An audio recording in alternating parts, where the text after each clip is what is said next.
로마서 5장. 우리가 믿음으로 의롭다함을 받았으므로 우리는 우리 주 예수 그리스도로 말미암아 하나님과 함께하는 평강을 누리고 있습니다.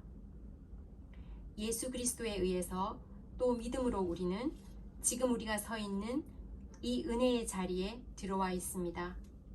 그리고 하나님의 영광을 소망하며 즐거워합니다. 이뿐만 아니라 우리는 환난을 당하더라도 즐거워합니다. 그것은 환난이 인내를 낳고 또 인내는 연단된 인품을 낳고 연단된 인품은 소망을 낳는 것을 알기 때문입니다. 이 소망은 절대로 우리의 기대를 저버리지 않습니다.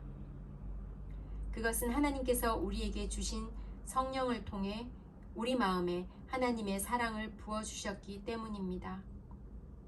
우리가 아직 연약할 때에 그리스도께서 시의적절할 때에 경건하지 않은 사람들을 위해 죽으셨습니다. 의인을 위해 죽는 사람은 거의 없습니다. 간혹 선한 사람을 위해 죽겠다고 나서는 사람이 있을지는 모르겠습니다. 그런데 그리스도께서는 우리가 아직 죄인 되었을 때에 우리를 위해 죽으셨습니다. 이것으로써 하나님께서는 우리를 향한 그분의 사랑을 나타내셨습니다. 그러므로 우리는 그리스도의 피로 말미암아 의롭다함을 얻었으므로 우리가 그리스도를 통해 하나님의 진노로부터 구원을 받은 것은 더욱 확실합니다. 우리가 하나님과 원수가 되었을 때도 그리스도의 죽음을 통해 하나님과 화해하게 되었다면 이렇게 하나님과 화목을 누리고 있는 사람들이 그분의 생명으로 말미암아 구원을 받게 될 것은 더욱 확실합니다. 이뿐만 아니라 우리는 이제 우리 주 예수 그리스도를 통해 하나님 안에서 즐거워합니다. 예수 그리스도로 말미암아 이제 우리는 하나님과 화해하게 되었습니다. 그러므로 한 사람을 통해 죄가 세상에 들어왔고 그 죄를 통해 사망이 들어온 것처럼 모든 사람이 죄를 지었으므로 사망이 모든 사람에게 이르렀습니다.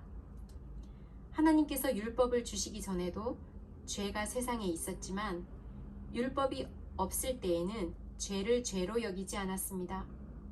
그러나 사망은 아담 시대부터 모세 시대에 이르기까지 심지어 아담이 지은 죄와 똑같은 죄를 짓지 않은 사람들마저 지배하였습니다. 아담은 장차 오실 분의 모형입니다. 하지만 하나님께서 주시는 은혜는 아담이 지은 죄와 비교가 되지 않습니다. 많은 사람이 그 한 사람의 죄 때문에 죽었다면 한 사람 예수 그리스도의 은혜로 인한 하나님의 은혜와 선물은 많은 사람에게 더욱 넘쳤습니다. 또한 하나님의 선물과 아담의 죄는 차이가 있습니다. 한 사람의 죄 때문에 심판이 오게 되고 모든 사람을 정죄에 이르게 했으나 하나님의 은혜의 선물은 많은 범죄 때문에 오게 되어 많은 사람에게 의롭다함을 받게 하였습니다. 한 사람의 죄로 말미암아 사망이 왕노릇하였다면 하나님의 넘치는 은혜와 의롭다고 여기시는 선물을 받은 사람들은 한 분 예수 그리스도를 통해 참 생명 안에서 더더욱 왕노릇하게 될 것입니다. 그러므로 한 사람의 범죄 때문에 모든 사람이 죄인이 되었지만 한 사람의 의로운 행동 때문에 모든 사람에게 생명을 낳게 하는 의로움이 발생했습니다. 한 사람의 불순종으로 많은 사람이 죄인이 되었듯이 한 사람의 순종으로 많은 사람이 의인이 될 것입니다. 율법은 범죄를 증가시키려고 들어왔습니다. 그러나 죄가 많아진 곳에 하나님의 은혜가 더욱 넘치게 되었습니다. 죄가 사망 안에서 왕노릇하였듯이 은혜는 의를 통해 우리 주 예수 그리스도로 말미암아 영생을 얻게 하기 위해 왕노릇할 것입니다. 로마서 6장. 그러면 우리가 무슨 말을 더 하겠습니까? 은혜를 더하게 하려고 죄를 계속 지어야 하겠습니까? 절대로 그럴 수 없습니다. 죄에 대하여 죽은 우리가 어떻게 죄 가운데서 살 수 있겠습니까?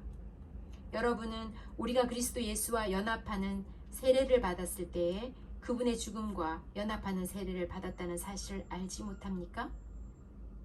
그러므로 우리가 죽음에 이르는 세례를 받음으로 그리스도와 함께 묻힌 것은 그리스도께서 아버지의 영광으로 죽은 자들 가운데서 살아나신 것처럼 우리도 새 생명 가운데서 살기 위함입니다. 우리가 그리스도와 연합하여 그분의 죽음에 참여하였다면 그분과 연합하여 그분의 부활에도 참여할 것이 확실합니다. 우리는 우리의 옛사람이 그리스도와 함께 십자가에 못 박혀 죄의 몸이 무력하게 되었으므로 우리가 더 이상 죄의 노예가 되지 않는다는 것을 압니다. 그것은 죽은 사람은 죄의 세력에서 해방되었기 때문입니다. 우리가 그리스도와 함께 죽었다면 또한 그리스도와 함께 살아날 것도 믿습니다. 그리스도께서는 죽은 자들 가운데서 살아나셨기에 다시는 죽는 일이 없어 죽음이 그분을 지배하지 못한다는 것을 우리는 압니다. 그리스도께서 죽으신 것은 죄에 대해서 단번에 죽으신 것이며 그리스도께서 다시 살아나신 것은 하나님께 대하여 살아나신 것입니다. 이와 같이 여러분도 여러분 자신을 죄에 대해서는 죽은 사람으로 하나님께 대해서는 그리스도 예수 안에서 살아있는 사람으로 생각하십시오. 그러므로 죽게 될 여러분의 몸에 죄가 왕노릇하여 몸의 욕심을 따라 살지 않도록 하십시오. 또한 여러분의 몸을 불의를 향하는 도구로 죄에게 내어주지 말고 죽은 자들 가운데서 살아난 자들답게 여러분의 몸을 의를 향하는 도구로 여러분 자신을 하나님께 드리십시오. 여러분은 율법 아래 있지 않고 은혜 아래 있으므로 죄가 여러분에게 왕노릇할 수 없습니다. 그러면 어떻게 해야 하겠습니까? 우리가 율법 아래 있지 않고 은혜 아래 있다고 해서 죄를 짓자는 말입니까? 절대로 그럴 수는 없습니다. 여러분이 어떤 사람에게 복종하여 여러분 자신을 그 사람에게 바치면 여러분은 그 사람의 종이 된다는 것을 알지 못하십니까? 여러분은 죽음에 이르는 죄의 종이 될 수도 있고 의에 이르는 순종의 종이 될 수도 있습니다. 그러나 하나님께 감사할 것이 있습니다. 여러분이 전에는 죄의 종이었으나 전수받은 가르침의 본에 전심을 다해 복종함으로써 죄로부터 해방되어 의의 종이 되었습니다. 여러분의 육신이 연약하기 때문에 일상적인 말로 예를 들어 말하겠습니다. 여러분이 전에는 여러분의 몸을 더러움과 불법의 종으로 들여 불법을 행했습니다. 그러나 이제는 여러분의 몸을 의의 종으로 들여 거룩함에 이르십시오. 전에 여러분의 죄의 종이 되었을 때 의의 다스림을 받지 않았습니다. 그때 여러분이 얻은 열매는 무엇입니까? 지금에 와서 부끄러워하는 그 일들의 마지막은 사망이었습니다. 그러나 이제는 여러분이 죄에서 해방되어 하나님의 종이 되었습니다. 그리하여 거룩함에 이르는 열매를 맺고 있습니다. 그 일의 마지막은 영생입니다. 죄의 대가는 죽음이지만 하나님의 선물은 우리 주 예수 그리스도 안에 있는 영생입니다.